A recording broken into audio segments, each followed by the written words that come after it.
And this segment of our program is brought to you by Madisonville Marine. Whether it is a new boat or a pre-owned boat that you're looking for, start your boat search at Madisonville Marine.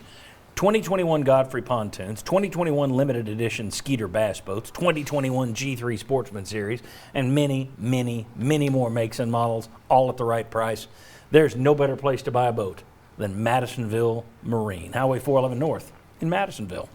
All right. Mark Pankratz is over at the board, and as we mentioned in the last two segments, he's having to do a little tap dancing today because Tennessee changed their schedule on Wednesday. It won't be Florida coming to town. It will be Georgia coming to town. So I'm just going to throw it to Mark and say, Mark, what are you going to show us? What are you drawing up for us? Well, if you remember, what we looked at last week was we talked about where John Fulkerson was posting up. You had a game where he was a little bit more aggressive, knocking down some jump shots.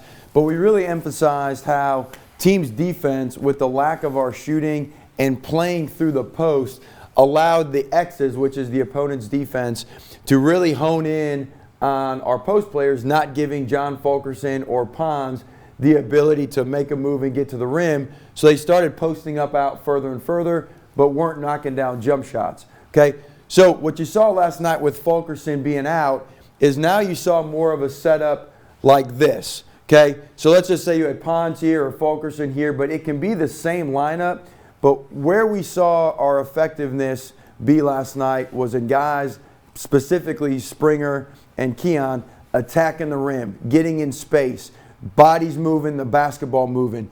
And so now, instead of the ball going here like in previous offenses, Vescovi passes it to Springer, we get it into Fulkerson, and now he moves while these guys move. If we're not shooting the ball well, defense still is all in here. Well, now what you can see is similar setup, okay?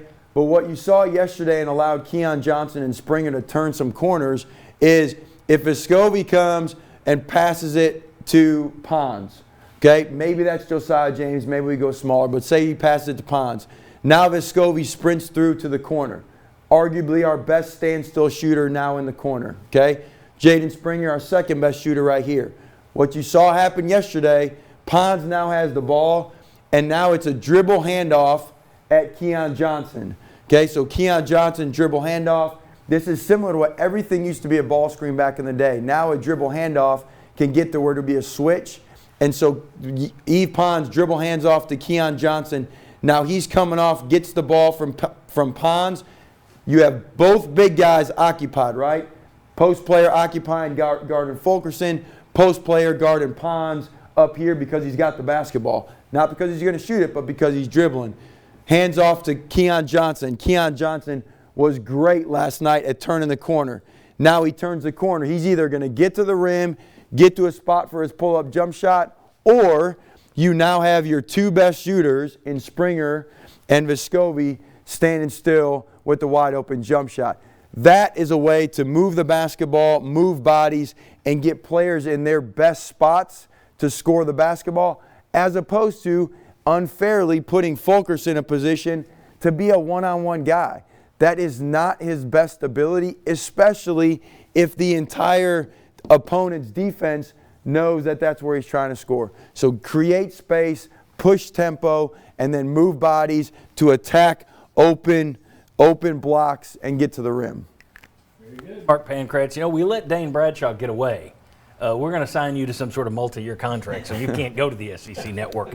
All right. When we come back, let's talk about Rick Barnes. This one came up after the Ole Miss loss. Have you seen his record since he got his big raise? We'll discuss whether or not it's fair to just look at the record since the raise. Come on back.